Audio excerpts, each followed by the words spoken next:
Good afternoon, teacher. Good afternoon. Good afternoon, Miss. Good afternoon.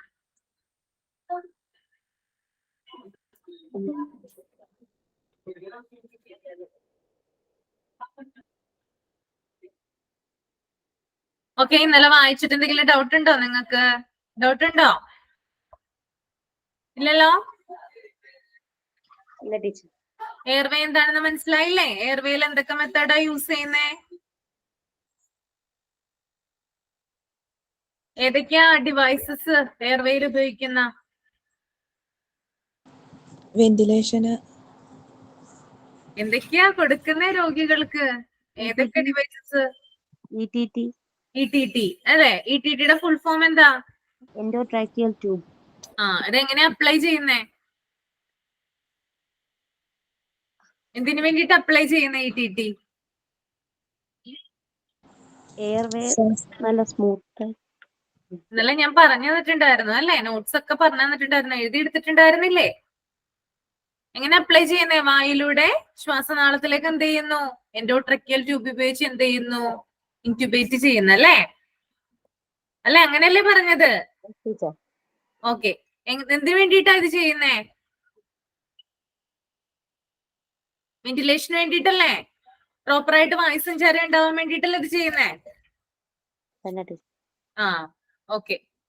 ഇനി ശ്വാസം മുട്ടല് അല്ലെങ്കിൽ ശ്വാസം തടസ്സപ്പെടാനുള്ള സാധ്യതയൊക്കെ നീക്കുന്നതിനായിട്ടാണ് ഇത് ചെയ്യുന്നത്. ഗുരുതരമായിട്ടുള്ള രോഗികള് അല്ലെങ്കിൽ പരിക്കേറ്റവര് അല്ലെങ്കിൽ എന്താണ് അനസ്തേഷ്യ കൊടുത്തവരിലൊക്കെയാണ് എന്ത് ചെയ്യുന്നത്? ഈ ഒരു എൻഡോട്രക്കിയൽ ട്യൂബ് അപ്ലൈ ചെയ്യുന്നത്. ഓക്കെ.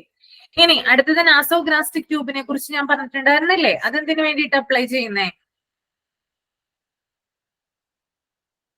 നാസോഗ്രാസ്റ്റിക് ട്യൂബ് മറന്നോ? ഇതൊന്നും മൂക്കിലൂടെ അന്നനാളത്തിലേക്ക് കടത്തിവിടുന്ന കുഴല്. ഓക്കെ. പിന്നെ പദാർത്ഥങ്ങള് രോഗിയുടെ ഉള്ളിൽ എത്തിക്കുന്നതിനോ അല്ലെങ്കിൽ രോഗിയുടെ വയറിനുള്ളിലെ ഗ്യാസിന്റെ എന്തെങ്കിലും പ്രോബ്ലംസ് ഒക്കെ ഉണ്ടെങ്കിൽ അത് റിമൂവ് ചെയ്യുന്നതിന് വേണ്ടി. ഗ്യാസ്ട്രിക് കണ്ടൻസ് റിമൂവ് ചെയ്യുന്നതിന് വേണ്ടിയിട്ടാണ് നാസോഗ്രാസ്റ്റിക് ട്യൂബ് ഉപയോഗിക്കുന്നത്. ഇനി സെർവിക്കൽ സ്പൈൻ സ്റ്റെബിലൈസേഷൻ എന്താണ്? അതുകൊണ്ട് എന്താ ഉദ്ദേശിക്കുന്നത്? അതെന്താ മീൻ ചെയ്യുന്നത്? സെർവിക്കൽ സ്പൈൻ സ്റ്റെബിലൈസേഷൻ നെക്കില് ലോക്ക്. അതായത് എന്താണ്? അനങ്ങാൻ പറ്റാത്ത പേഷ്യൻസ് ഒക്കെ ആണെങ്കിൽ അല്ലെങ്കിൽ എന്താണ് ആക്സിഡന്റ് ഒക്കെ പറ്റി ഗുരുതരമായിട്ട് ബോഡി വീക്ക് ആയിട്ടുള്ള പേഷ്യൻസ് ഒക്കെ ആണെങ്കിൽ അവരുടെ നട്ടലല്ലേ ആ ഭാഗമൊക്കെ വളയാതിരിക്കാനായിട്ട്, ബോഡി ചലിക്കാതിരിക്കാൻ വേണ്ടിയിട്ട് എന്ത് ചെയ്യും? അവരുടെ നെക്കിന് ചുറ്റുമായിട്ട് എന്ത് ചെയ്യും? ഇത് ചെയ്യല്ലേ, ലോക്ക് ചെയ്യും അല്ലെ? അതിനെയാണ് എന്ത് പറയുന്നത്? സെർവിക്കൽ സ്പൈൻ സ്റ്റെബിലൈസേഷൻ എന്ന് പറയുന്നത് കേട്ടോ. അപ്പൊ ഇനി നിങ്ങൾ ഹോസ്പിറ്റലിൽ പോകുമ്പോൾ എന്തെങ്കിലും ഒരു ആക്സിഡന്റോ അല്ലെങ്കിൽ എന്തെങ്കിലും ഒരു ഗുരുതരമായിട്ടുള്ള രോഗികളെ ട്രാൻസ്ഫർ ചെയ്യുന്ന സമയത്ത് ഒന്ന് ശ്രദ്ധിച്ചു നോക്കാം. നിങ്ങളുടെ കണ്ണിൽ പെട്ടാൽ, അങ്ങനെ ഇല്ലാതിരിക്കട്ടെ, അങ്ങനെയാണെങ്കിൽ നിങ്ങളുടെ കണ്ണിൽ പെടുകയാണെങ്കിൽ ഹോസ്പിറ്റലിൽ പോകുന്ന സമയത്ത് ഇതൊക്കെ ഒന്ന് ചെയ്തിട്ടുണ്ടോ എന്നൊന്ന് ശ്രദ്ധിച്ചു നോക്കൂ കേട്ടോ. വളരെ അടുത്ത് ചെന്നിട്ടല്ല, ജസ്റ്റ് ഒന്ന് നോക്കിയാൽ മതി. ഇതൊക്കെ കഴുത്ത് ലോക്ക് ചെയ്തിട്ടുണ്ടോ, അവർക്ക് ETT കൊടുത്തിട്ടുണ്ടോ, നാസോഗ്രാസ്റ്റിക് ട്യൂബ് അവർക്ക് അപ്ലൈ ചെയ്തിട്ടുണ്ടോ എന്നൊക്കെ ഒന്ന് നോക്കിക്കോളൂ കേട്ടോ. അപ്പൊ മനസ്സിലാവും എന്താണെന്ന് കേട്ടോ. Okay, നോക്കില്ലേ? Okay.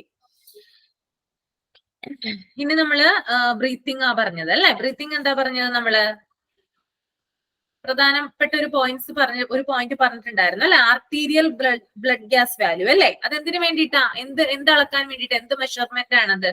Arterial blood gas values എന്ന് പറയുന്നേ ഓക്സിജൻ ആൻഡ് കാർബൺ ഡൈ ഓക്സൈഡിന്റെ മെഷേഴ്സ്. ഓക്സിജന്റെയും കാർബൺ ഡൈ ഓക്സൈഡിന്റെയും അളവ് നോക്കാൻ വേണ്ടിയിട്ടാണ് അല്ലെ? ഇത് നോക്കിയാൽ മാത്രമേ നമുക്ക് ആ രോഗിക്ക് സഫീഷ്യന്റ് ആയിട്ടുള്ള പ്രോപ്പർ ആയിട്ടുള്ള വെന്റിലേഷൻ കൊടുക്കാനായിട്ട് സാധിക്കുകയുള്ളൂ. ഓക്കെ. ഇനി അടുത്തത് എന്താ പറഞ്ഞത്? സർക്കുലേഷൻ പറഞ്ഞല്ലേ? സർക്കുലേഷൻ എന്താ പറഞ്ഞത് ഞാൻ? Circulation external haemorrhage. External haemorrhage പറഞ്ഞു. വേറെ എന്തെങ്കിലും പറഞ്ഞായിരുന്നോ? വേറൊന്നും പറഞ്ഞിരുന്നില്ലേ?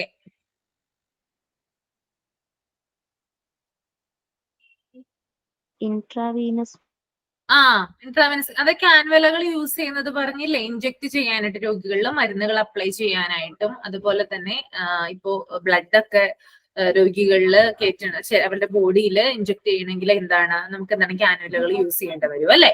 ഓക്കെ, അതും പറഞ്ഞു കഴിഞ്ഞായിരുന്നു. പിന്നെ എന്താ പറഞ്ഞേ, pneumothorax പറഞ്ഞിട്ടുണ്ടായിരുന്നില്ലേ? Pneumothorax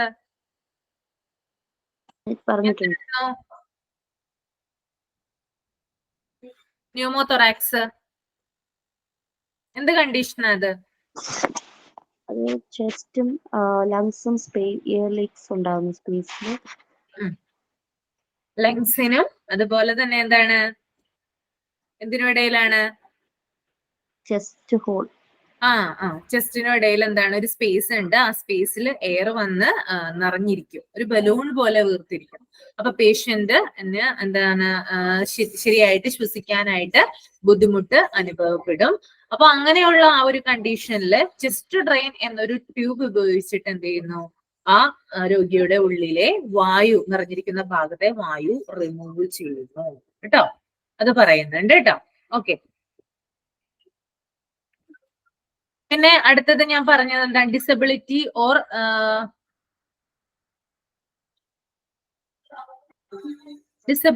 or neurological status അല്ലെ. അതെന്താ പറഞ്ഞായിരുന്നത്, ഓർമ്മയുണ്ടോ? Glasgow comma Glasgow comma scale ഉപയോഗിച്ചുകൊണ്ട് എന്ത് ചെയ്യാണ് നമ്മള് എന്താ ചെയ്യുന്നേ? അതെന്തിനു വേണ്ടിയിട്ടാ യൂസ് ചെയ്യുന്നേ? അത് എന്തിനാ അങ്ങനെ പറയുന്നേ? ഗ്ലാസ്ഗോ കോമ സ്കെയിൽ എന്ന് പറയുന്നത് പേഷ്യന്റ് എന്താ നോക്കുന്നതിലൂടെ? ഇഞ്ചുറി നോക്കുന്ന, പേഷ്യന്റിന്റെ ബോഡി പാർട്സിലെ ചലനങ്ങൾ, മൂവ്മെന്റ് ഒബ്സർവ് ചെയ്യുന്നതാണ് അല്ലെ. പേഷ്യന്റ് കണ്ണൊക്കെ അനങ്ങുന്നുണ്ടോ, അല്ലെങ്കിൽ എന്താണ് പേഷ്യന്റ് സംസാരിക്കാനായിട്ട് ശ്രമിക്കുന്നുണ്ടോ, അങ്ങനെയുള്ള കാര്യങ്ങളൊക്കെ നോക്കുന്നതാണ് ഗ്ലാസ്ഗോ കോമ സ്കെയിൽ എന്ന് പറയുന്നത്. ഇത് ഉപയോഗിച്ചിട്ടാണ്. പിന്നെ ട്രാൻസ്ഫർ ചെയ്യുന്ന സമയത്ത് രോഗിയെ സുരക്ഷിതമായിട്ട് എത്തിക്കേണ്ട ആവശ്യകതയുണ്ട്. രോഗിയെ പ്രോപ്പർ ആയിട്ട് എന്ത് ചെയ്യണം, പുതപ്പൊക്കെ കൊടുത്തിട്ട് എന്ത് ചെയ്യണം, രോഗിയെ എന്ത് ചെയ്യണം, അതായത് ഒരു സംരക്ഷണത്തിൽ ആക്കിയിരിക്കേണ്ട ആവശ്യകത ഉണ്ട്. ഓക്കെ, അത്രയും കാര്യങ്ങളാണ് നമ്മൾ ഇന്നലെ പറഞ്ഞിട്ടുണ്ടായിരുന്നത്. ഇനി അടുത്തത് നമ്മൾക്ക് നോക്കേണ്ടത് എന്താണ്, മോഡ് ഓഫ് ട്രാൻസ്ഫർ ആണ് കേട്ടോ. Mode of transfer.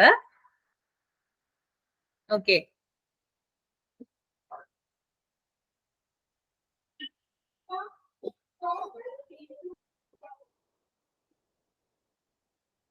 Mode of transfer എന്ന് പറഞ്ഞാല് the two most commonly employed methods of transfer of patient are ground transport by include ambulance and mobile intensive care units, MICYS, and air transport including helicopter or aeroplane service, ambulance. അതായത് നമ്മൾ common ആയിട്ട് ഉപയോഗിക്കുന്ന, generally നമ്മൾ ഏറ്റവും കൂടുതൽ ഉപയോഗിക്കുന്ന transfer എന്ന് പറയുന്നത് ഏതൊക്കെയാണ്? ഒന്ന് ഗ്രൗണ്ട് ട്രാൻസ്പോർട്ടും മറ്റൊന്ന് എന്താണ്, എയർ ട്രാൻസ്പോർട്ടും ആണ്. ഓക്കെ, ഏറ്റവും കൂടുതലായിട്ട് നമ്മൾ കണ്ടുവരുന്നത് ഗ്രൗണ്ട് ട്രാൻസ്പോർട്ട് തന്നെയാണ്. അതിനകത്ത് വരുന്നത്, അതായത് ഗ്രൗണ്ട് ട്രാൻസ്പോർട്ട് ചെയ്യാനായിട്ട് ഒരു പേഷ്യന്റിനെ ഒരു സ്ഥലത്ത് നിന്ന് മറ്റൊരു സ്ഥലത്തിലേക്ക് ട്രാൻസ്ഫർ ചെയ്യുമ്പോൾ നമ്മൾ ഗ്രൗണ്ട് ട്രാൻസ്പോർട്ട് ആണ് ഉപയോഗിക്കുന്നതെങ്കിൽ അതിനു വേണ്ടി നമ്മൾ ഉപയോഗിക്കുന്ന വാഹനം എന്ന് പറയുന്നത് ആംബുലൻസുകളാണ് അല്ലെ. ഓക്കെ, അതുപോലെ തന്നെ mobile intensive care units, MICYS എന്ന് പറയും. അപ്പൊ ഇത്രയും ഇതാണ് നമ്മൾക്ക് ഗ്രൗണ്ട് ട്രാൻസ്പോർട്ടിൽ വരുന്നത്. ഓക്കെ, നിങ്ങൾക്ക് അറിയാം ഗ്രൗണ്ട് ട്രാൻസ്പോർട്ടിലാണ് എമർജൻസി ആയിട്ട് ഒരു പേഷ്യന്റ്, ഇപ്പൊ ആംബുലൻസിലൊക്കെയാണ് അല്ലെ, എമർജൻസി ആയിട്ട് ഒരു പേഷ്യന്റിനെ ട്രാൻസ്ഫർ ചെയ്യാനായിട്ട് നമ്മൾ കൊണ്ടുപോകുന്നത്. നിങ്ങൾ കണ്ടിട്ടില്ലേ, ആംബുലൻസുകൾ പോകുന്നത് കണ്ടിട്ടില്ലേ നിങ്ങള് അല്ലേ? സീരിയസ് ആയിട്ടുള്ള പേഷ്യൻസിനെയാണ് കൊണ്ടുപോകുന്നത്. വേറെ ഏതെങ്കിലും ഒരു ഹോസ്പിറ്റലിലോ അല്ലെങ്കിൽ ഏതെങ്കിലും ഒരു ഫെസിലിറ്റിയിൽ എത്തിക്കാൻ വേണ്ടിയിട്ടാണ് എന്തിനു കൊണ്ടുപോകുന്നത്, ആ ഒരു ആംബുലൻസിൽ കൊണ്ടുപോകുന്നത്. അപ്പൊ ഗ്രൗണ്ട് ട്രാൻസ്പോർട്ട് എന്ന് പറയുന്നത് മെയിൻ ആയിട്ടും ആംബുലൻസുകളാണ്. ഇനി എയർ ട്രാൻസ്പോർട്ടും നമുക്ക് വരുന്നുണ്ട്. ഓക്കെ, ഇപ്പൊ എന്താണ് പെട്ടെന്ന് തന്നെ എന്താണ് നമുക്ക് നമ്മുടെ കേരളത്തിലല്ലാതെ വേറൊരു സംസ്ഥാനത്തിലേക്ക്, ഇപ്പൊ ബാംഗ്ലൂരോ അല്ലെങ്കിൽ എന്താണ് മുംബൈയിലോ അല്ലെങ്കിൽ ഹൈദരാബാദിലോ ഒക്കെ കൊണ്ടുവരേണ്ട ഒരു ആവശ്യകത ഉണ്ടെങ്കിൽ നമ്മൾ ആ ഗ്രൗണ്ട് ട്രാൻസ്പോർട്ട് ചൂസ് ചെയ്യില്ല. കാരണം എന്താണ്, ധാരാളം സമയം അവിടെ പാഴാവും അല്ലെ. അപ്പൊ നമ്മൾ ചൂസ് ചെയ്യുന്ന ഒരു ഇതാണ് എയർ ട്രാൻസ്പോർട്ട് എന്ന് പറയുന്നത്. എയർ ട്രാൻസ്പോർട്ട് എന്ന് പറയുമ്പോൾ നമുക്കറിയാം ഹെലികോപ്റ്ററുകൾ അതുപോലെ തന്നെ എയറോപ്ലെയിൻ ആംബുലൻസുകളൊക്കെയാണ് നമ്മളെ രോഗികളെ കൊണ്ടുപോകുന്നത് കേട്ടോ. എയർ ട്രാൻസ്പോർട്ട് എന്ന് പറയുമ്പോൾ ഹെലികോപ്റ്ററിലൂടെയും അതുപോലെ തന്നെ ആംബുലൻസിലൂടെയുമാണ് രോഗികളെ നമ്മൾ ട്രാൻസ്ഫർ ചെയ്യുന്നത്. രണ്ടും മനസ്സിലായില്ലേ? ഒന്ന് ഗ്രൗണ്ട് ട്രാൻസ്പോർട്ട് ഉണ്ട്, മറ്റൊന്ന് എയർ ട്രാൻസ്പോർട്ട് ഉണ്ട്. ഗ്രൗണ്ട് ട്രാൻസ്പോർട്ടിൽ വരുന്നത് ആംബുലൻസുകളാണ്, എയർ ട്രാൻസ്പോർട്ടിൽ വരുന്നത് എന്താണ്? ഹെലികോപ്റ്റേഴ്സും അതുപോലെ തന്നെ എയറോപ്ലെയിനും ആണ്. ഓക്കെ, ഇനി നമുക്ക് ഡീറ്റെയിൽ ആയിട്ട് ഗ്രൗണ്ട് ട്രാൻസ്പോർട്ടിനെ കുറിച്ചിട്ട് പഠിക്കാം. Okay, different types of ambulance are used in this mode of transfer of patients. അതായത് നമ്മള് പല ടൈപ്പുകളിലുള്ള ആംബുലൻസുകൾ യൂസ് ചെയ്യുന്നുണ്ട്. എന്തിനു വേണ്ടിയിട്ട്? രോഗികളെ ട്രാൻസ്ഫർ ചെയ്യാൻ വേണ്ടിയിട്ട് കേട്ടോ. പലതരത്തിലുള്ള ആംബുലൻസുകളാണ് നമ്മൾ യൂസ് ചെയ്യുന്നത് രോഗികളെ ട്രാൻസ്ഫർ ചെയ്യാനായിട്ട്. ആദ്യത്തേതെന്ന് പറയുന്നത് basic life support ambulance. Okay, basic life support ambulance.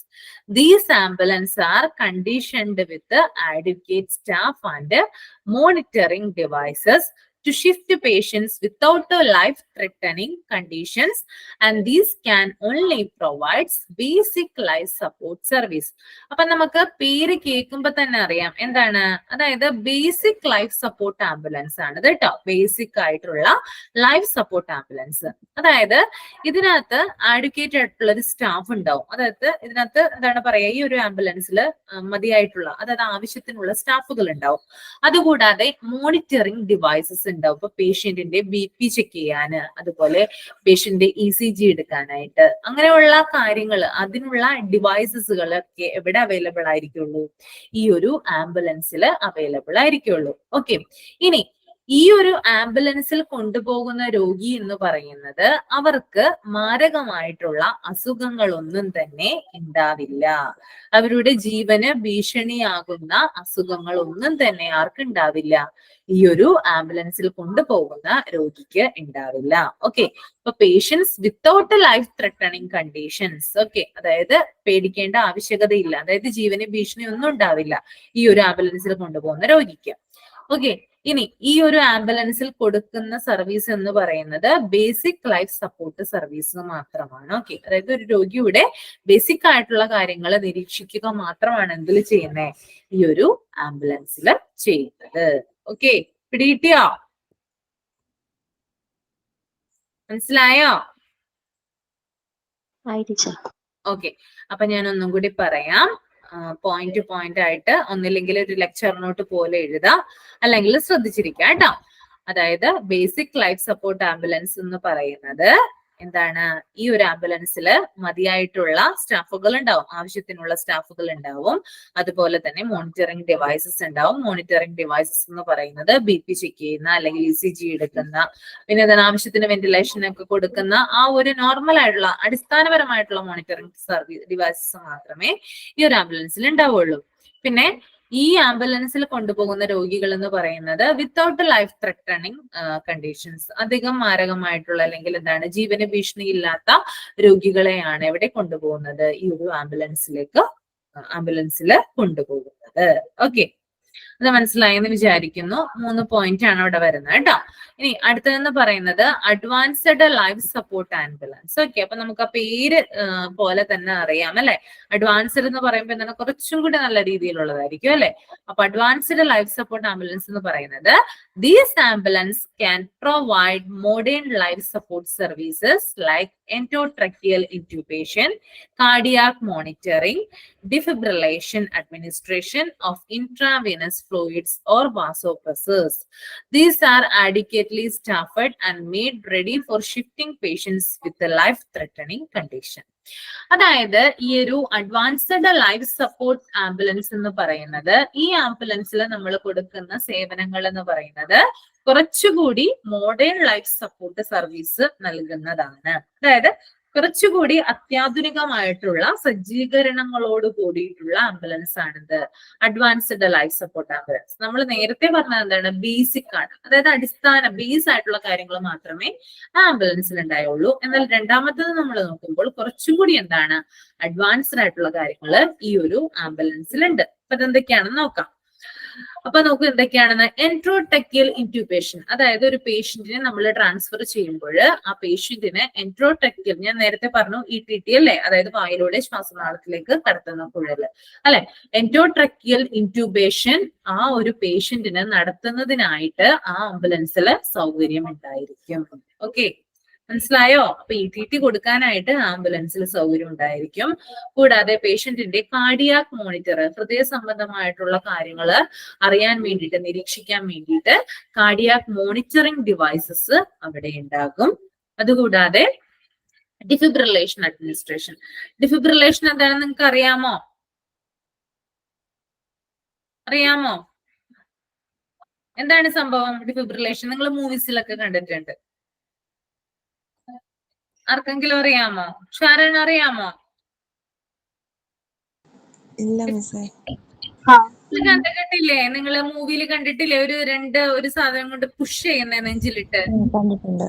ചെസ്റ്റിലിട്ട് push ചെയ്യുന്നത് രോഗിക്ക് ഇതാവാനായിട്ട്. ആ ഒരു സംഭവമാണ് എന്ത് ഡിഫിബ്രിലേഷൻ എന്ന് പറയുന്നത്. അപ്പൊ അങ്ങനെയുള്ള കാര്യങ്ങളൊക്കെ എവിടെ ഉണ്ടാവും? ഈ ഒരു ആംബുലൻസിൽ ഉണ്ടാകും. പിന്നെ ഇൻട്രാവെനസ് ഫ്ലൂയിഡ്സ് ഓർ വാസോപ്രസ്, പിന്നെ കാനുവലകൾ ഉണ്ടാകും. രോഗിക്ക് ആവശ്യമെങ്കിൽ ബ്ലഡ് ഇഞ്ചെക്ട് ചെയ്യാൻ, അതുപോലെ ഫ്ലൂയിഡ്സ് കാര്യങ്ങള്, മരുന്നുകളൊക്കെ രോഗിയില് ഇഞ്ചെക്ട് ചെയ്യാനായിട്ടുള്ള കാനുലകള്, അതിനുള്ള സൗകര്യങ്ങളൊക്കെ അവിടെ ഉണ്ടാകും, ഈ ഒരു ആംബുലൻസിൽ ഉണ്ടാകും.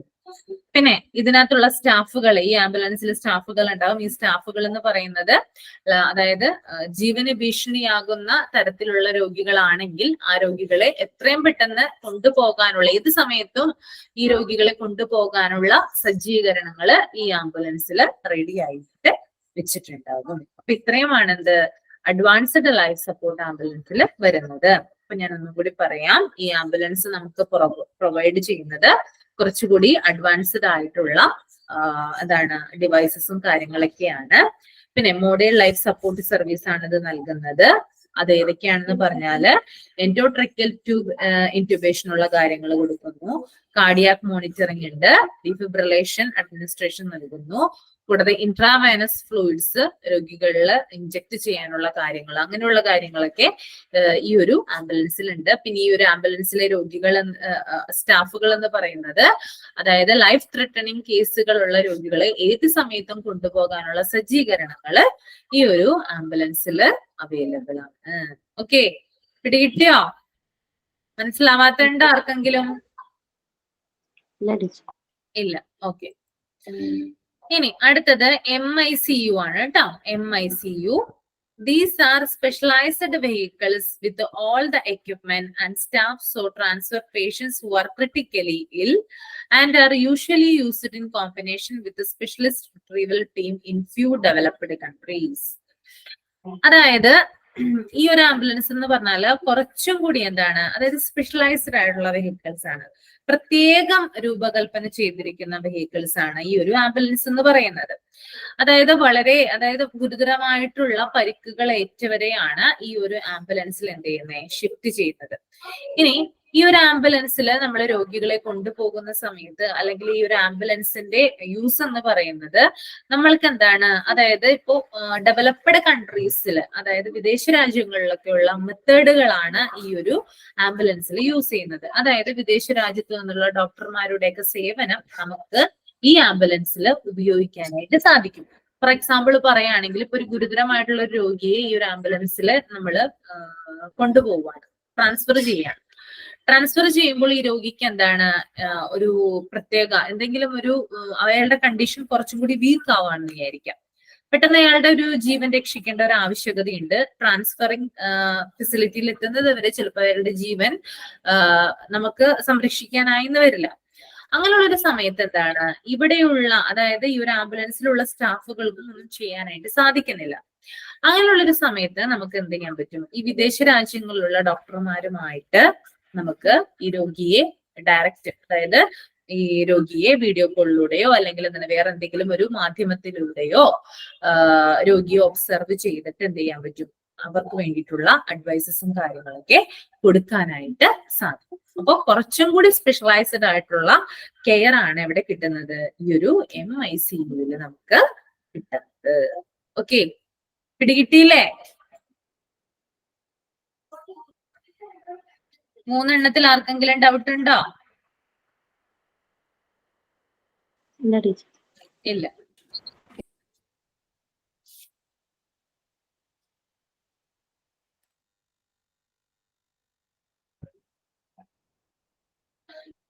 ഓക്കെ, അപ്പൊ നമുക്ക് എയർ ട്രാൻസ്പോർട്ട് നോക്കാം കേട്ടോ. ചോദിക്കാം നിങ്ങളോടത്, ഇത് കഴിഞ്ഞിട്ടൊന്ന് ചോദിക്കാം കേട്ടോ. എയർ ട്രാൻസ്പോർട്ട് എന്ന് പറഞ്ഞാല് അറിയാലോ, നമ്മള് ഹെലികോപ്റ്റേഴ്സും ആംബുലൻസസും ഒക്കെ യൂസ് ചെയ്തിട്ടാണ് എയർ ട്രാൻസ്പോർട്ട് ഇതാക്കുന്നത്. അപ്പൊ എന്താണ് അതിന്റെ എക്സ്പ്ലനേഷൻ എന്ന് നോക്കാം. The use of air transport has been increasing in developed countries because of advantage of swift transport by including specialized medical care. This has been an improved prognosis of patients with trauma, severe myocardial infarction, and severe stroke, owing to rapid provision of suitable medical care by the use of air transport. അതായത് നമ്മൾ air transport എന്താണ്, അതായത് നമ്മുടെ രാജ്യങ്ങളിൽ developed ആയിട്ടുള്ള കൺട്രീസിൽ ഇപ്പോൾ air transport എന്ന് പറയുന്ന ഒരു സംവിധാനം കൂടിക്കൂടി വരികയാണ്. കാരണം രോഗികൾ എത്രയും പെട്ടെന്ന് ഷിഫ്റ്റ് ചെയ്യാൻ വേണ്ടിയിട്ടാണ് നമ്മൾ എയർ ട്രാൻസ്പോർട്ട് യൂസ് ചെയ്യുന്നത്. അപ്പോ ഈ എയർ ട്രാൻസ്പോർട്ട് യൂസ് ചെയ്യുന്ന രോഗികൾ എന്ന് പറയുന്നത് കേട്ടോ, അതായത്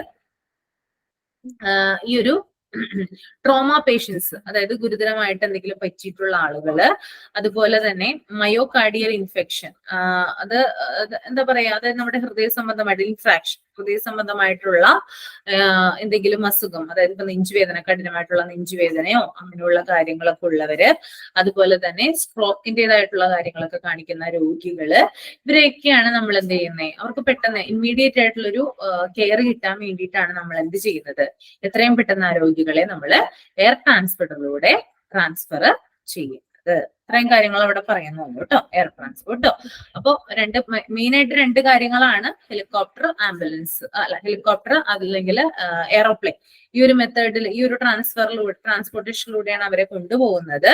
ഗുരുതരമായിട്ടുള്ള രോഗങ്ങളുള്ളവര്, example trauma, myocardial infarction, severe stroke, ഇങ്ങനെയുള്ള അസുഖങ്ങളുള്ളവരെയൊക്കെയാണ് കൂടുതലായിട്ട് എന്ത് ചെയ്യുന്നത്, എയർ ട്രാൻസ്പോർട്ടിംഗ് സംവിധാനം ഉപയോഗിച്ച് ട്രാൻസ്ഫർ ചെയ്യുന്നത്. ഓക്കെ, ഇനി നമുക്ക് the patients who are more likely to benefit from air transporter, അതായത് ഏതൊക്കെ പേഷ്യൻസിനാണ് എയർ ട്രാൻസ്പോർട്ട് ചെയ്യുന്നതിലൂടെ കൂടുതൽ ബെനിഫിറ്റ് കിട്ടുന്നത്. അതായത് ഒരു രോഗിയെ നമ്മൾ ട്രാൻസ്ഫർ ചെയ്യുമ്പോൾ ആ രോഗിക്ക് എയർ ട്രാൻസ്പോർട്ടിലൂടെ കൂടുതൽ ബെനിഫിറ്റ്സ് കിട്ടുന്നുണ്ടെങ്കിൽ അത് എന്തൊക്കെയാണെന്നാണ് നോക്കുന്നത് കേട്ടോ. ഫസ്റ്റ് പോയിന്റ് എന്ന് പറയുന്നത് patients with severe trauma and penetrating chest injuries, അതായത് പേഷ്യന്റ് എന്താണ്, severe trauma and penetrating chest injuries, multi system injuries, crush injuries, or patients with unstable vital signs, അതായത് പേഷ്യൻസ് വിത്ത് സിവിയർ ട്രോമ, അതായത് severe ആയിട്ടുള്ള ട്രോമയുള്ളവര്, അതുപോലെ തന്നെ penetrating chest injuries, കഠിനമായിട്ട് എന്താണ് നെഞ്ചിൽ തുളച്ചു കയറുന്ന വേദനയുള്ളവര്, അതുപോലെ തന്നെ multi system injuries, crash injuries, പിന്നെ എന്താണ് അൺസ്റ്റേബിൾ വൈറ്റൽ സൈൻസ്. അപ്പൊ ഇത് എന്തൊക്കെയാണെന്ന് ഞാനൊന്ന് എക്സ്പ്ലെയിൻ ചെയ്തു തരാം, നിങ്ങളൊന്ന് നോട്ട് ചെയ്തെടുക്കുക കേട്ടോ. ഞാൻ പറയട്ടെ, ഞാൻ പറഞ്ഞു കഴിഞ്ഞിട്ടാണ് നിങ്ങൾ നോട്ട് എഴുതുന്നത്, അല്ലെങ്കിൽ ഞാൻ പറയുന്നതിന്റെ കൂടെയാണ് നോട്ട് എഴുതുന്നത്, എങ്ങനെയാ ചെയ്യുന്നത്? കൂടെ എഴുതും ടീച്ചർ. കൂടെ എഴുതാം അല്ലേ? ഓക്കെ.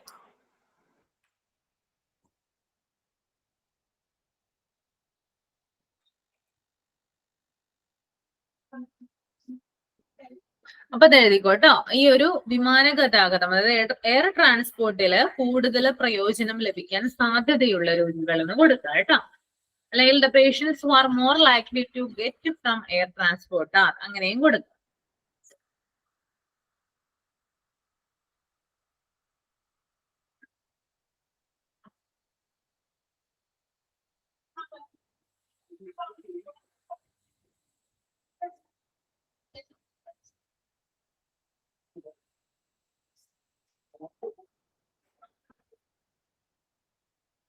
ഫസ്റ്റ് എന്ന് പറയുന്നത് ട്രോമ പേഷ്യൻസ് ആണ്, അതായത് കഠിനമായിട്ടുള്ള ആഘാതമുള്ളവർ കേട്ടോ, കഠിനമായിട്ടുള്ള ആഘാതമുള്ളവർ.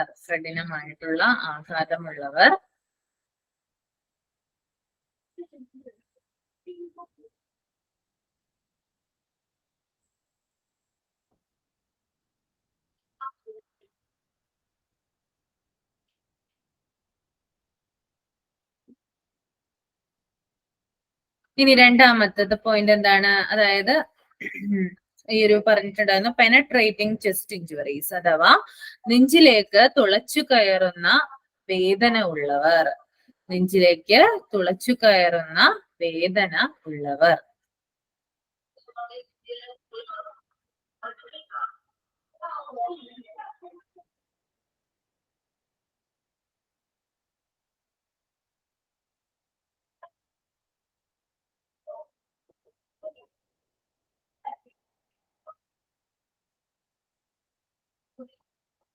ഓക്കെ, ഇനി മൾട്ടി സിസ്റ്റം ക്രഷ് ഇഞ്ചുറീസ് ആണ്. മൾട്ടി സിസ്റ്റം ഇഞ്ചുറീസ് എന്ന് പറഞ്ഞാല് അതായത് ഞാൻ ഒന്ന് പറയാം, അത് കഴിഞ്ഞിട്ട് നിങ്ങൾ നോട്ട്സ് എഴുതിയാൽ മതി കേട്ടോ. മൾട്ടി സിസ്റ്റം ഇഞ്ചുറീസ് എന്ന് പറഞ്ഞാല് ഒന്നിലധികം ശരീര വ്യവസ്ഥകൾക്ക് ഗുരുതരമായിട്ടുള്ള പരിക്കുള്ളവർ, അവരെയാണ് എന്ത് പറയുന്നത്, അതിനെയാണ് എന്ത് പറയുന്നത്, ഈ ഒരു മൾട്ടി സിസ്റ്റം ഇഞ്ചുറീസ് എന്ന് പറയുന്നത് കേട്ടോ. അതായത് ഒന്നിലധികം ശരീര വ്യവസ്ഥകൾക്ക്, ഫോർ എക്സാമ്പിൾ പറയുകയാണെങ്കിൽ നമ്മുടെ ഹാർട്ടിന്, അല്ലെങ്കിൽ നമ്മുടെ ലിവറിന്, നമ്മുടെ കിഡ്നിക്ക്, അല്ലെങ്കിൽ നമ്മുടെ എന്താ പറയാ ബ്രെയിനിന്, അങ്ങനെ എന്താണ് ഒന്നിലധികം ശരീര വ്യവസ്ഥകൾക്ക് ഗുരുതരമായ പരിക്ക് പറ്റുന്നതിനെയാണ് എന്ത് പറയുന്നത്, മൾട്ടി സിസ്റ്റം ഇഞ്ചുറീസ് എന്ന് പറയുന്നത്. ഫോർ എക്സാമ്പിൾ ഇപ്പൊ പറയുകയാണെങ്കിൽ വാഹനാപകടങ്ങൾ. ഓക്കെ, അതായത് വാഹനാപകടങ്ങൾ, ആക്സിഡൻസ് ഒക്കെ പറ്റുമ്പോൾ എന്താണ് നമുക്ക് പറ്റുക, അതായത് നമ്മുടെ ബോഡി പാർട്സിൽ ഒന്നിലധികം പാർട്സിന് എന്ത് പറ്റും, നമുക്ക് പരിക്ക് പറ്റും. ഓക്കെ, ഇനി വലിയ ഉയരങ്ങളിൽ നിന്ന് വീഴുന്നവര്, ഇപ്പൊ ഒരു കൊക്കയെന്നൊക്കെ എന്താണ് വീണ് കഴിഞ്ഞാല്, അല്ലെങ്കിൽ എന്താണ് വലിയ ഉയരങ്ങളിൽ നിന്നൊക്കെ വീണ് കഴിഞ്ഞാല് നമുക്ക് എന്ത് ചെയ്യും, നമ്മുടെ ബോഡിയിൽ ഒരു പാർട്ട് മാത്രമല്ല ഒന്നിലധികം ബോഡി പാർട്സിന് എന്ത് പറ്റും, പരിക്ക് പറ്റും. അതുപോലെ തന്നെ എന്താണ് വെടിയേറ്റ മുറിവുകൾ. ഓക്കെ, നിങ്ങൾ മൂവിയിലൊക്കെ കണ്ടിട്ടില്ലേ, തുരുതുരാ വെടിവെക്കുന്നത് ബോഡിയില്. അപ്പൊ എന്താ സംഭവിക്കുന്നത്, അവിടെ ഒരു സ്ഥലത്ത് മാത്രമായിട്ടാണോ പോകുന്നേ, ഒരു സ്ഥലത്തെ ബോഡി പാർട്ടിന് മാത്രമാണോ അത് പറ്റുന്നേ, ഇഞ്ചുറി പറ്റുന്നേ? അല്ല അല്ലെ, ഒന്നിലധികം പാർട്സിന് എന്ത് പറ്റും, ഡാമേജ് ആവും അല്ലെ. അപ്പൊ അങ്ങനെയുള്ള ഇതിനെയാണ് എന്ത് പറയുന്നത്, മൾട്ടി സിസ്റ്റം ഇഞ്ചുറീസ് എന്ന് പറയുന്നത് കേട്ടോ. അപ്പൊ മൾട്ടി സിസ്റ്റം ഇഞ്ചുറീസ് എന്ന് എഴുതാം കേട്ടോ.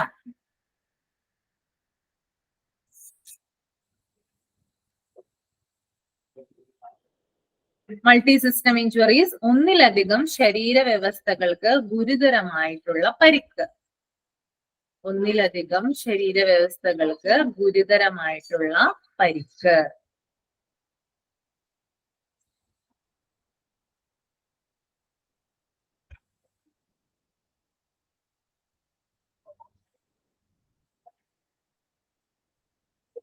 എക്സാമ്പിൾ വാഹനാപകടങ്ങൾ കേട്ടോ. വാഹനാപകടങ്ങള്,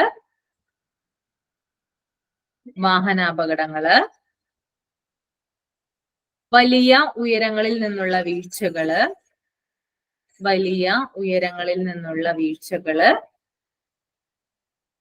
വെടിയേറ്റ മുറിവുകള്.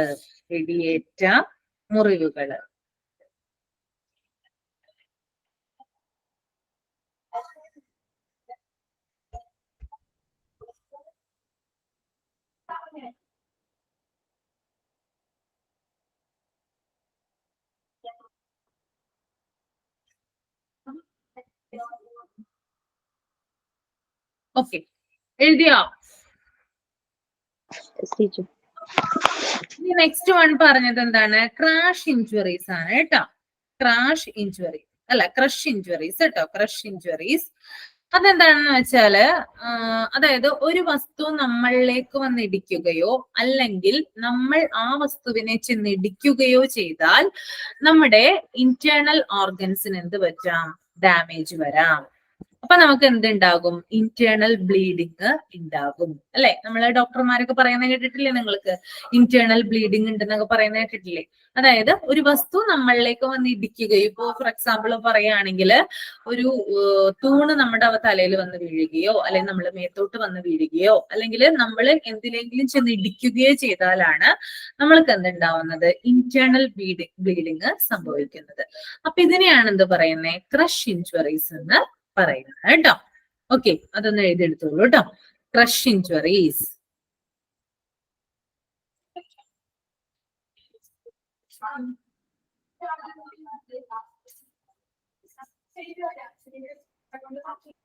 ഒരു വസ്തു നമ്മളിലേക്ക് വന്നിടിക്കുകയോ അല്ലെങ്കിൽ നമ്മൾ ആ വസ്തുവിനെ ഇടിക്കുകയോ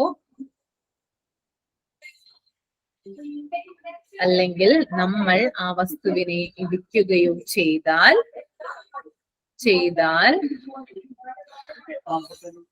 ആന്തരിക അവയവങ്ങൾക്ക്, അതായത് ഇന്റേണൽ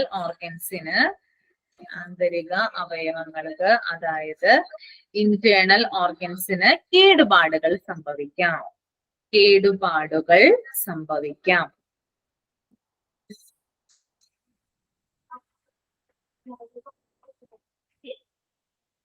ഇതുമൂലം ആന്തരിക രക്തസ്രാവം ഓർ ഇന്റേണൽ ബ്ലീഡിംഗ് ഉണ്ടാകാം.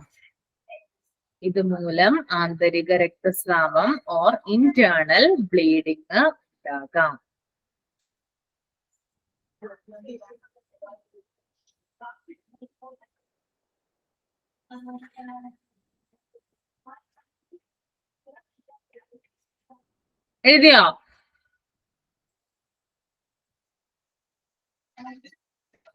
അടുത്ത പറഞ്ഞോട്ടെ. പറഞ്ഞോ മിസ്സേ.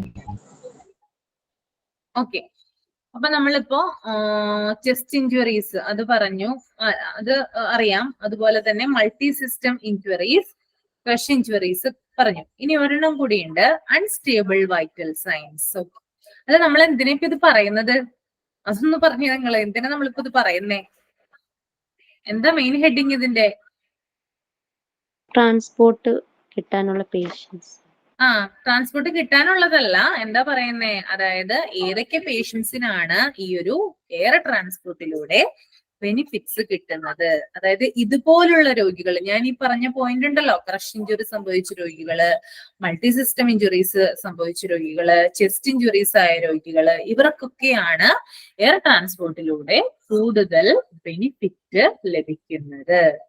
മനസ്സിലായോ?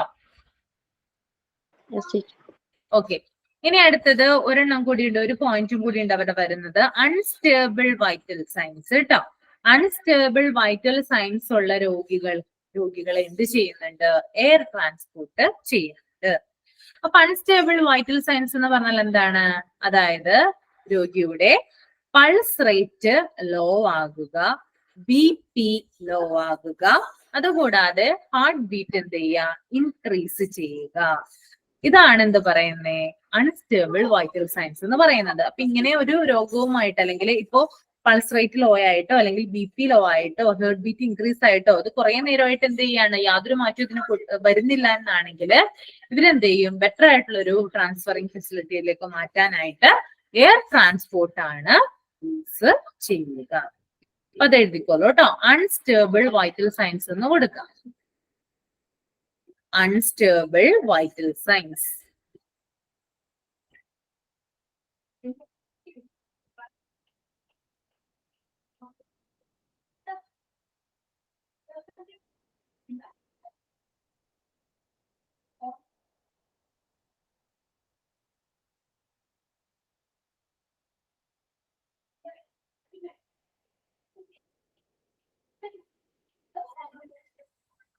Pulse rate low, pulse rate low ആകുക, പൾസ് റേറ്റ് ലോ ആകുക,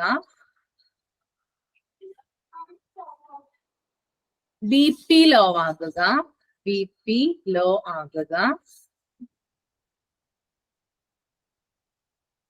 ഹാർട്ട് ബീറ്റ് ഇൻക്രീസ് ചെയ്യുക, ഹാർട്ട് ബീറ്റ് ഇൻക്രീസ് ചെയ്യുക.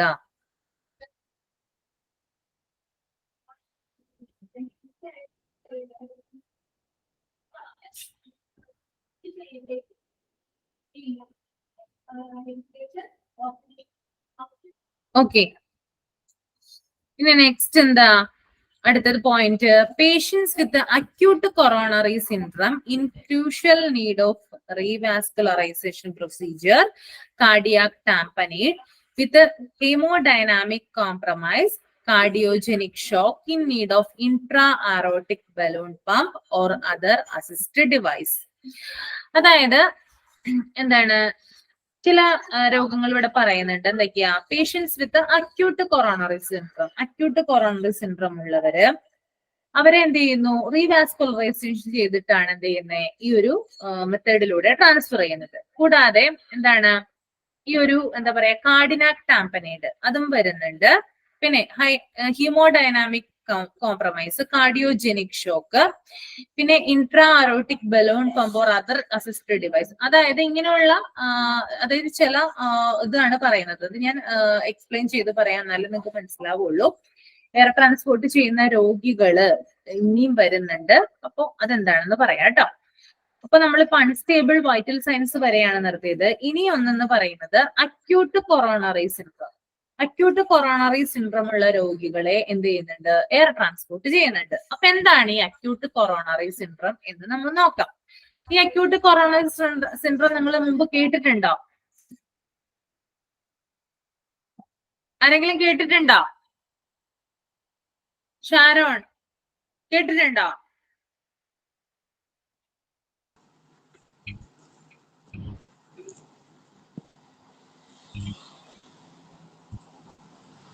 കേട്ടിട്ടുണ്ടോ ഷാരോൺ?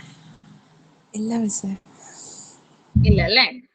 ശ്രദ്ധിച്ചിരിക്കുക എന്താണെന്ന് കേട്ടോ. അത് ഞാൻ പറയാം, അത് കഴിഞ്ഞിട്ട് നിങ്ങൾ നോട്ട് എഴുതിയാൽ മതി. അതായത് ഈ അക്യൂട്ട് കൊറോണറി സിൻഡ്രോം എന്ന് പറയുന്നത് കൊറോണറി ധമനിയിലെ രക്തപ്രവാഹം കുറയുന്നതിനാൽ ഹൃദയപേശികളുടെ ഒരു ഭാഗം ശരിയായി പ്രവർത്തിക്കാൻ കഴിയാതെ വരികയോ മരിക്കുകയോ ചെയ്യുന്നു. എന്താ പറയുന്നേ? അതായത് ഈ ഒരു നമ്മൾക്ക് എന്താണ് ഒരു നമ്മുടെ ധമനി ഉണ്ടല്ലോ ഹൃദയത്തിന്റെ ഭാഗത്തായിട്ട് കൊറോണറി ധമനി എന്ന് ഒരെണ്ണം പറയും. ആ കൊറോണറി ധമനിയിലെ രക്തപ്രവാഹം എന്ത് ചെയ്യണം? ബ്ലഡ് സർക്കുലേഷൻ കുറയുന്നത് കൊണ്ട്, ഡീക്രീസ് ചെയ്യുന്നത് കൊണ്ട് നമ്മുടെ ഹൃദയപേശികളുടെ ഒരു ഭാഗം പ്രവർത്തിക്കാൻ കഴിയാതെയോ രോഗി മരിക്കുകയോ ചെയ്യുന്ന ഒരവസ്ഥയാണ്. ഏറ്റവും സാധാരണമായ ലക്ഷണം എന്ന് പറയുന്നത് നെഞ്ചുവേദനയാണ് കേട്ടോ. അതായത് ഭയങ്കരമായിട്ടുള്ള ചെസ്റ്റ് പെയിൻ ആണ് ഈ ഒരു കൊറോണറി അക്യൂട്ട് കൊറോണറി സിൻഡ്രോത്തിന്റെ സിംറ്റം ആയിട്ട് വരുന്നത്. അതായത് ഈ വേദന എന്ന് പറയുന്നത് ഇടത് തോളിലേക്കോ താടിയെല്ലിന്റെ കോണിലേക്കോ ആണ് പ്രസരിക്കുന്നത്. ശ്രദ്ധിക്കുക. അതായത് ഈ ഒരു അക്യൂട്ട് കൊറോണറി സിൻഡ്രത്തിന്റെ നെഞ്ചുവേദനയാണെങ്കിൽ ആ നെഞ്ചുവേദന നമ്മുടെ ഇടത് തോളിലേക്കോ അല്ലെങ്കിൽ താടിയെല്ലിന്റെ കോർണർ ഉണ്ടല്ലോ, താടിയെല്ലിന്റെ കോണുണ്ടല്ലോ നമുക്കിവിടെ, അതായത് ഈ ഒരു ഭാഗത്തേക്കോ അല്ലെങ്കിൽ ഈ ഒരു ഭാഗത്തേക്കോ ആണ് എന്ത് ചെയ്യുന്നത്? ഈ ഒരു വേദന നമുക്ക് പ്രസരിക്കുന്നത്. ഓക്കെ. അപ്പൊ ഇങ്ങനെയുള്ള പേഷ്യൻസിനെ സർജിക്കൽ തെറാപ്പിയിലൂടെയാണ് എന്ത് ചെയ്യേണ്ടത്? പുനഃസ്ഥാപിക്കേണ്ടത്. അതായത് വീണ്ടും അവരെ പഴയ അവസ്ഥയിലേക്ക് കൊണ്ടുവരാൻ വേണ്ടിയിട്ട് എന്ത് ചെയ്യണം? സർജിക്കൽ തെറാപ്പിയാണ് ചെയ്യേണ്ടത്. സർജറി ചെയ്യേണ്ടി വരുന്നുണ്ട് അവിടെ. അപ്പോ ഇതിനെ പറയുന്ന, അതായത് ഈ ഒരു കൊറോണറി അക്യൂട്ട് കൊറോണറി സിൻഡ്രത്തിന് വേണ്ടിയിട്ടുള്ള ഒരു സർജിക്കൽ ട്രീറ്റ്മെന്റ് ആണെന്ത്? റീവാസ്കുലറൈസേഷൻ പ്രോസസ് എന്ന് പറയുന്നത് കേട്ടോ. പ്രൊസീജിയർ നോക്കിയാൽ നിങ്ങള് patients with acute coronary syndrome in crucial need of revascularisation procedure. മനസ്സിലായോ? പിടികിട്ടിയോ എന്താണ് രണ്ടും തമ്മിലുള്ള ബന്ധം? മനസ്സിലായോ? ഒന്നുകൂടി പറയണോ? ടീച്ചർ ഒന്നുകൂടെ പറയൂ. അതായത് ഈ ഒരു അക്യൂട്ട് കൊറോണറി സിൻഡ്രം എന്ന് പറഞ്ഞാല് നമുക്ക് കൊറോണറി ധമനി ഉണ്ട് അല്ലെ? കൊറോണറി ധമനിയിലെ രക്തപ്രവാഹം അഥവാ ബ്ലഡ് സർക്കുലേഷൻ അവിടെ കുറയുന്നത് കൊണ്ട് ഹൃദയപേശികളുടെ ഒരു ഭാഗം, നമ്മുടെ ഹൃദയപേശികളുടെ ഒരു ഭാഗം ശരിയായി പ്രവർത്തിക്കാൻ കഴിയാതെ വരുന്നു. അതായത് ആ ഹൃദയപേശികൾക്ക് എന്ത് ചെയ്യുന്നില്ല? അതായത് ആ ഒരു സ്ഥലത്ത് നമ്മുടെ കൊറോണറി ധമനിയുടെ ആ ഒരു സ്പേസിൽ നമ്മുടെ ബ്ലഡ് സർക്കുലേഷൻ ശരിയായി നടന്നില്ലെങ്കിൽ നമുക്ക് എന്ത് ചെയ്യാം? നമുക്ക് എന്ത് പറ്റും? അതായത് നമ്മുടെ ഹൃദയപേശികളുടെ പ്രവർത്തനം നേരാവണ്ണം നടക്കില്ല. അപ്പൊ അങ്ങനെയുള്ള ഒരു സമയത്ത് എന്താണ്? നമുക്ക് ലക്ഷണങ്ങൾ ഉണ്ടാവും. കാരണം ആ ഒരു ബ്ലഡ് സർക്കുലേഷൻ കുറയുന്ന ഒരു അവസ്ഥയിൽ നമുക്കുണ്ടാവുന്ന പ്രധാന ലക്ഷണമാണെന്ത്? ചെസ്റ്റ് പെയിൻ അഥവാ നെഞ്ചുവേദന എന്ന് പറയുന്നത്. ഈ നെഞ്ചുവേദന എന്ന് പറയുന്നത് ആ ഒരു ചെസ്റ്റിന്റെ ഭാഗത്ത് മാത്രമായിരിക്കില്ല ഉണ്ടാവുന്നത്. നമ്മളുടെ ഇടത് തോളിലേക്ക്, അതായത് നമ്മുടെ ലെഫ്റ്റ് ഷോൾഡറിലേക്കോ അല്ലെങ്കിൽ നമ്മുടെ താടിയിലുണ്ടല്ലോ അതിന്റെ കോർണറിലേക്കോ ആയിരിക്കും ഈ ഒരു വേദന പ്രസരിക്കുന്നത്. അപ്പൊ ഇങ്ങനെയുള്ള പേഷ്യൻസിനെ കൊണ്ടുവന്നാല് നമ്മൾ എന്താണ് ചെയ്യേണ്ടത്? എത്രയും പെട്ടെന്ന് എന്ത് ചെയ്യണം? റീവാസ്കുലറൈസേഷൻ പ്രൊസീജിയറിലൂടെ ഈ രോഗിയെ എന്ത് ചെയ്യണം? പഴയ അവസ്ഥയിലേക്ക് ആക്കണം. റീവാസ്കുലറൈസേഷൻ പ്രൊസീജിയർ എന്ന് പറയുന്നത് ഒരു സർജിക്കൽ ട്രീറ്റ്മെന്റ് ആണ് കേട്ടോ. അപ്പൊ ഇങ്ങനെയുള്ള പേഷ്യൻസ് ഒക്കെ വന്നാൽ എയർ ട്രാൻസ്പോർട്ടിലൂടെയാണ് എന്ത് ചെയ്യുന്നത്? രോഗിയെ ട്രാൻസ്ഫർ ചെയ്തിട്ട് ഈ ഒരു റീവാസ്കുലറൈസേഷൻ പ്രൊസീജിയർ രോഗിയെ ട്രാൻസ്ഫർ റിസീവിംഗ് ഫെസിലിറ്റിയിൽ ചെയ്യുന്നത്. ഇപ്പൊ പിടികിട്ടിയോ? ഓക്കെ, അപ്പൊ അതൊന്ന് എഴുതിക്കോളൂ കേട്ടോ. Acute coronary syndrome, acute coronary syndrome.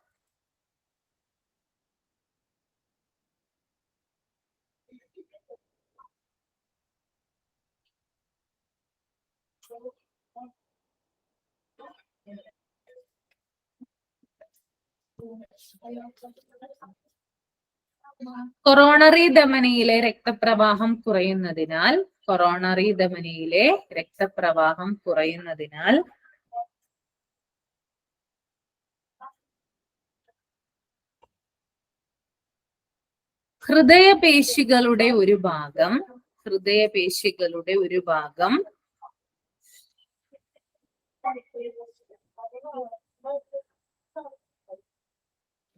ഹൃദയപേശികളുടെ ഒരു ഭാഗം ശരിയായി പ്രവർത്തിക്കാൻ കഴിയാതെ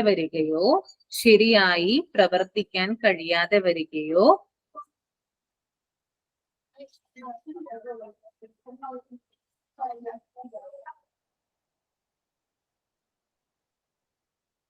രോഗി മരിക്കുകയോ ചെയ്യുന്നു.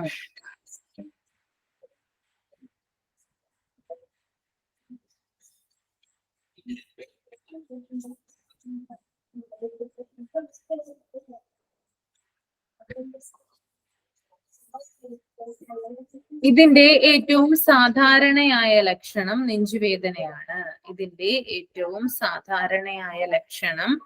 നെഞ്ചുവേദനയാണ്.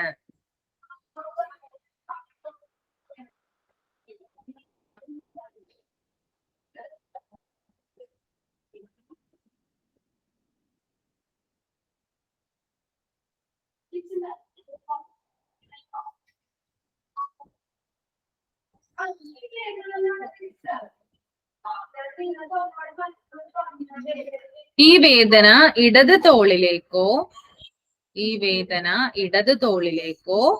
താടിയെല്ലിന്റെ കോണിലേക്കോ പ്രസരിക്കുന്നു.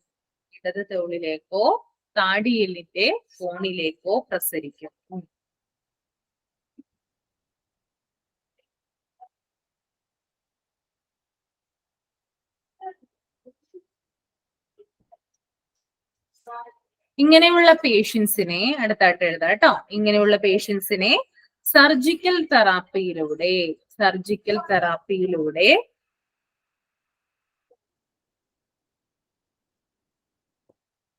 ജീവിതത്തിലേക്ക്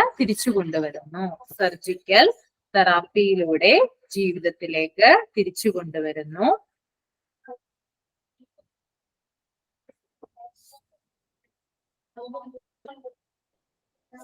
ഈ സർജിക്കൽ തെറാപ്പിയുടെ പേരാണ് റീവാസ്കുലറൈസേഷൻ പ്രൊസീജിയർ.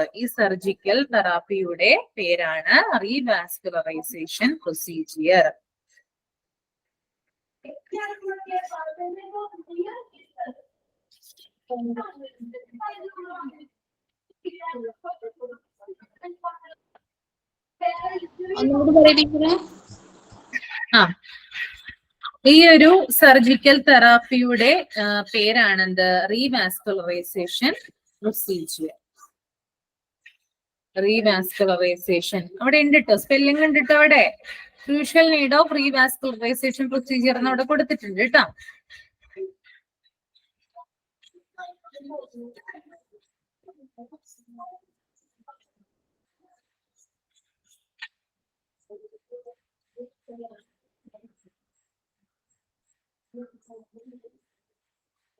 ഓക്കെ, എഴുതിയോ?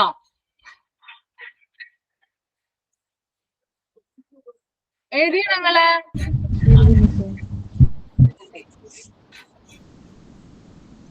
ഇനി ഈ ഒരു റീവാസ്കുലറൈസേഷൻ ട്രീറ്റ്മെന്റ് കൊടുക്കുന്നത് രണ്ട് രീതിയിലാണ്. രണ്ട് രീതിയാണ്. റീവാസ്കുലറേഷൻ എന്ന് പറഞ്ഞാൽ ഒരു സർജിക്കൽ തെറാപ്പിയാണ്, ഒരു സർജറിയാണ് അല്ലെ. അപ്പൊ രണ്ട് രീതിയിലാണ് ഇത് രോഗികളിൽ അപ്ലൈ ചെയ്യുന്നത്. ഒന്നെന്ന് പറയുന്നത് വാസ്കുലാർ ബൈപ്പാസ് എന്ന് പറയും. വാസ്കുലാർ ബൈപ്പാസ് ആ ഒരു സർജിക്കൽ മെത്തേഡിലൂടെ ഈ ഒരു രോഗാവസ്ഥയെ നമുക്ക് മാറ്റാനായിട്ട് സാധിക്കും. രണ്ടാമത്തത് ആൻജിയോപ്ലാസ്റ്റി. കേട്ടിട്ടില്ലേ? എല്ലാവർക്കും പരിചിതമല്ല ആൻജിയോപ്ലാസ്റ്റി എന്ന് പറയുന്നേ. ഓക്കെ, അത് അപ്പൊ കോമൺ ആയിട്ട് അതിനെ പറയുന്ന മെത്തേഡ് ആണ് എന്താ ഒരു പ്രൊസീജിയറിനെ പറയുന്നത് റീവാസ്കുലറൈസേഷൻ പ്രൊസീജിയർ എന്നാണ് കേട്ടോ. അപ്പൊ അത് എഴുതാ. റീവാസ്കുലറൈസേഷൻ രണ്ട് തരത്തിലാണ് നടത്തുന്നത്. റീവാസ്കുലറൈസേഷൻ രണ്ട് തരത്തിലാണ് നടത്തുന്നത്.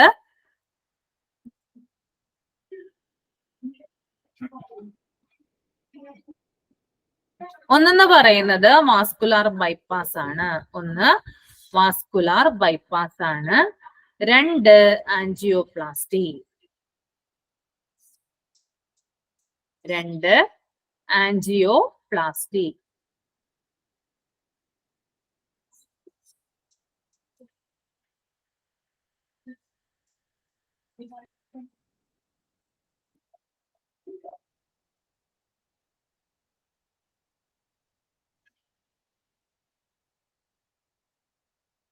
ഓക്കെ, ഇനി നെക്സ്റ്റ് വൺ ഒരു ടേം ഇവിടെ കൊടുത്തിട്ടില്ലേ, കാർഡിയാക് ടാംപനേഡ്. എന്താണ് കാർഡിയാക് ടാംപനേഡ് എന്ന് ഞാൻ പറയാം.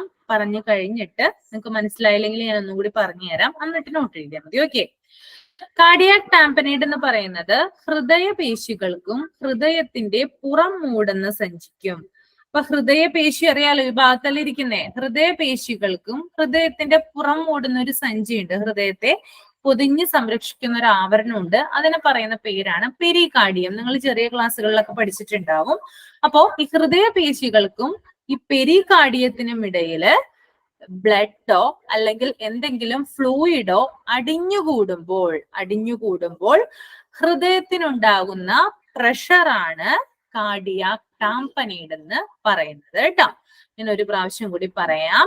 നമ്മുടെ ഹൃദയപേശികൾക്കും ഹൃദയത്തിന്റെ പുറം മൂടുന്ന സഞ്ചിയായ പെരികാർഡിയത്തിനും ഇടയിൽ രക്തമോ അല്ലെങ്കിൽ ദ്രാവകമോ അടിഞ്ഞുകൂടുമ്പോൾ, ബ്ലഡോ അല്ലെങ്കിൽ ഫ്ലൂയിഡോ അടിഞ്ഞുകൂടുമ്പോൾ ഹൃദയത്തിനുണ്ടാകുന്ന സമ്മർദ്ദമാണെന്ത് കാർഡിയാക് ടാംപനേഡ് എന്ന് പറയുന്നത്.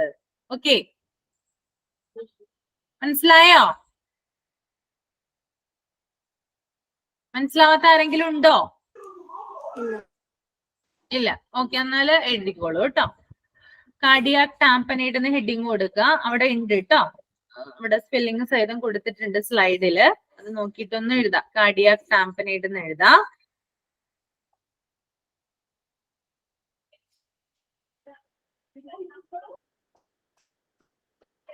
ഹൃദയപേശികൾക്കും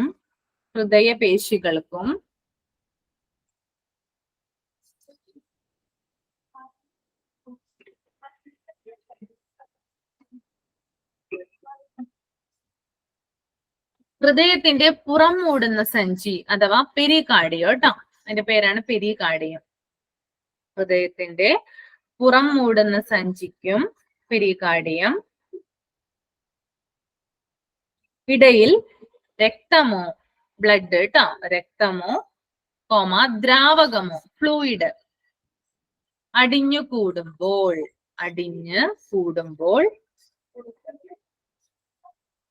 ഹൃദയത്തിൽ ഉണ്ടാകുന്ന സമ്മർദ്ദമാണ് കാർഡിയാക് ടാംപനേഡ്.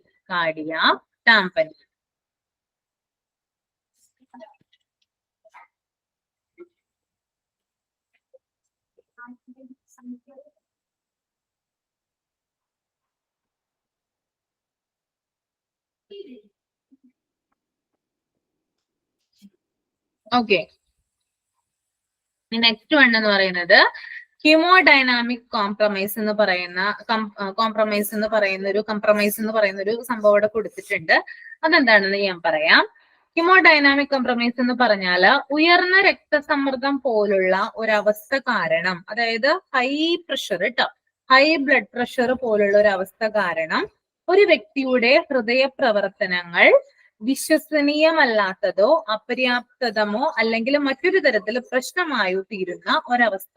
അതായത് ഒരു രോഗിക്ക് ഇപ്പോ ഹൈ ആയിട്ടുള്ള ബ്ലഡ് പ്രഷർ ഉണ്ടെങ്കിൽ അയാളുടെ ഹൃദയ പ്രവർത്തനങ്ങൾ എന്ത് ചെയ്യും? അതായത് അയാളുടെ ഹൃദയ പ്രവർത്തനങ്ങള് പാടെ അത് താളം തെറ്റിക്കും അല്ലെ. അതായത് നമ്മൾക്ക് എന്താണ് വിശ്വസനീയമല്ലാത്തതോ അല്ലെങ്കിൽ ആ ഒരു രോഗിയെ സംബന്ധിച്ച് അപര്യാപ്തവുമായിട്ടുള്ള മറ്റൊരു തരത്തിൽ എന്താണ് പ്രശ്നമായിട്ട് തീരുന്ന അവസ്ഥ. ഒരാളുടെ ബ്ലഡ് പ്രഷർ കൂടിയാല് നമുക്ക് മറ്റു പല ശാരീരിക ബുദ്ധിമുട്ടുകളും വരും. ഇതിനെയാണ് എന്ത് പറയുന്നത്?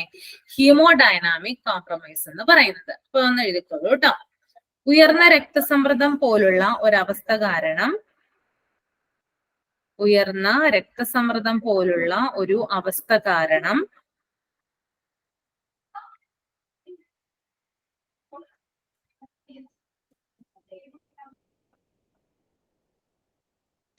ഒരു വ്യക്തിയുടെ ഹൃദയ പ്രവർത്തനങ്ങൾ വിശ്വസനീയമല്ലാത്തതോ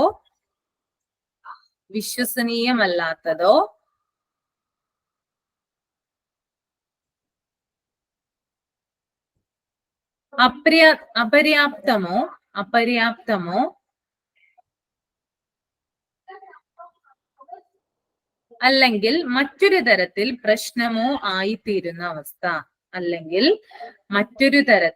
പ്രശ്നമോ ആയിത്തീരുന്ന അവസ്ഥ.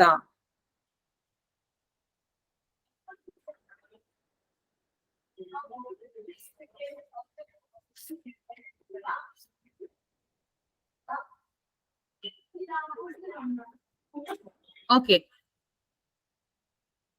ഇനി നെക്സ്റ്റ് വൺ അവിടെ പറയുന്നത് കാർഡിയോജനിക് ഷോക്ക് ആണ് കേട്ടോ. കാർഡിയോജനിക് ഷോക്ക് അതെന്താണെന്ന് ഞാൻ പറയാം, അത് കഴിഞ്ഞിട്ട് എഴുതിയാൽ മതി കേട്ടോ. ശരീരത്തിന്റെ ആവശ്യങ്ങൾ നിറവേറ്റാൻ ആവശ്യമായിട്ടുള്ള രക്തം പെട്ടെന്ന് പമ്പ് ചെയ്യാൻ ഹൃദയത്തിന് കഴിയാതെ വരുന്ന ഒരു ജീവൻ അപകടപ്പെടുത്തുന്ന അവസ്ഥയാണ് കാർഡിയോജനിക് ഷോക്ക് എന്ന് പറയുന്നത്. കഠിനമായ ഹൃദയാഘാതം മൂലമാണ് ഈ ഒരു അവസ്ഥ ഉണ്ടാകുന്നത്. അതായത് നമുക്ക് ഒരു ഹാർട്ട് അറ്റാക്ക് ഉണ്ടായി കഴിഞ്ഞാല് നമ്മുടെ ശരീരത്തിന് എന്ത് ചെയ്യാൻ സാധിക്കില്ല? രക്തം, നമ്മുടെ ശരീരത്തിലെ ഹൃദയത്തിന്, ഹാർട്ടിന് രക്തം പമ്പ് ചെയ്യാൻ കഴിയാത്ത ഒരു അവസ്ഥ വരുന്നു. ഇതുമൂലം നമ്മുടെ ജീവൻ അപകടപ്പെടുന്നു. ഇതിനെയാണ് എന്ത് പറയുന്നേ? കാർഡിയോജനിക് ഷോക്ക് എന്ന് പറയുന്നത്. ഇനി അവിടെ തന്നെ വേറൊരു കൊടുത്തിട്ടുണ്ട്, ഇൻട്രാ ഓർട്ടിക് ബലൂൺ പമ്പ് എന്ന് കൊടുത്തിട്ടുണ്ട്. അതായത് ഈ കാർഡിയോജനിക് വരുന്ന രോഗികളില് അപ്ലൈ ചെയ്യുന്ന ഒരു ഡിവൈസ് ആണെന്ത്? ഈ ഒരു ഇൻട്രാ ഓർട്ടിക് ബലൂൺ പമ്പ് എന്ന് പറയുന്നത്.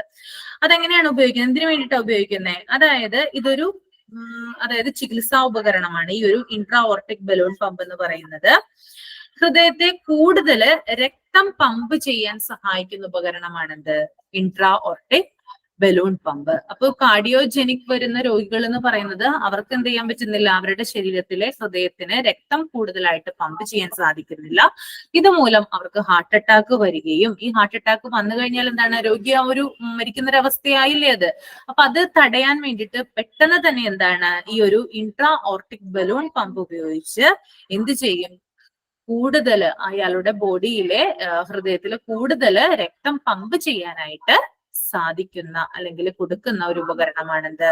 ഒരു ഇൻട്രാ ഓർട്ടിക് ബലൂൺ പമ്പ്. മനസ്സിലായോ? പിടികിട്ടിയോ? പറയുന്നില്ലല്ലോ ആരും ഒന്നും. മനസ്സിലായില്ലേ? ഒന്നുകൂടി പറ ടീച്ചർ.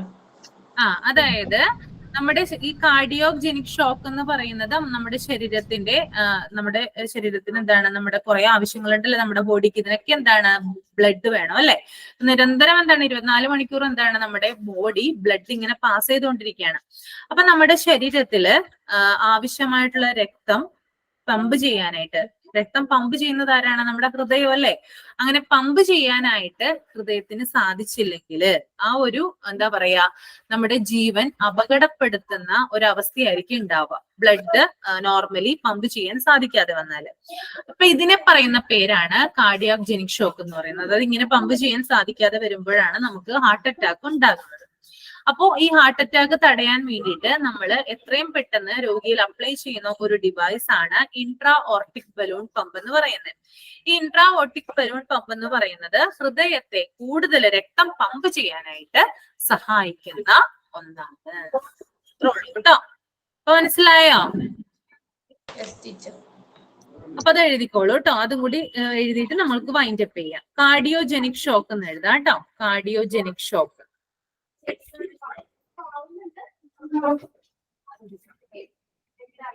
ശരീരത്തിന്റെ ആവശ്യങ്ങൾ നിറവേറ്റാൻ ആവശ്യമായ രക്തം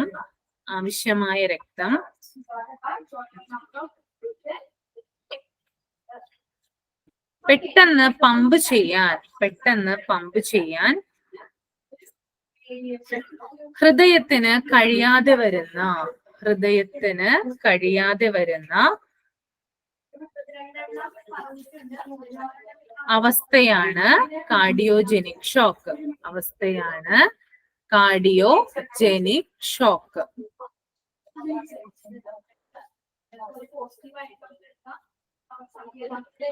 കഠിനമായ ഹൃദയാഘാതം മൂലമാണ് ഈ അവസ്ഥ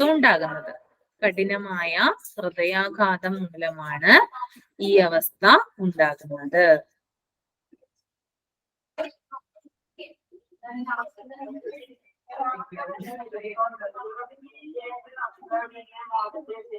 ഇനി അടുത്തത് ഇൻട്രാ ഓർട്ടിക് ബലൂൺ പമ്പ് കേട്ടോ. ഇൻട്രാ ഓർട്ടിക് ബലൂൺ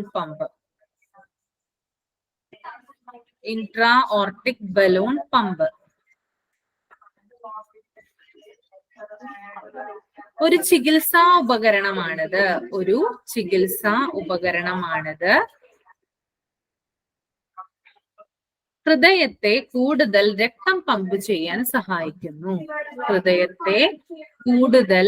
രക്തം പമ്പ് ചെയ്യാൻ സഹായിക്കുന്നു.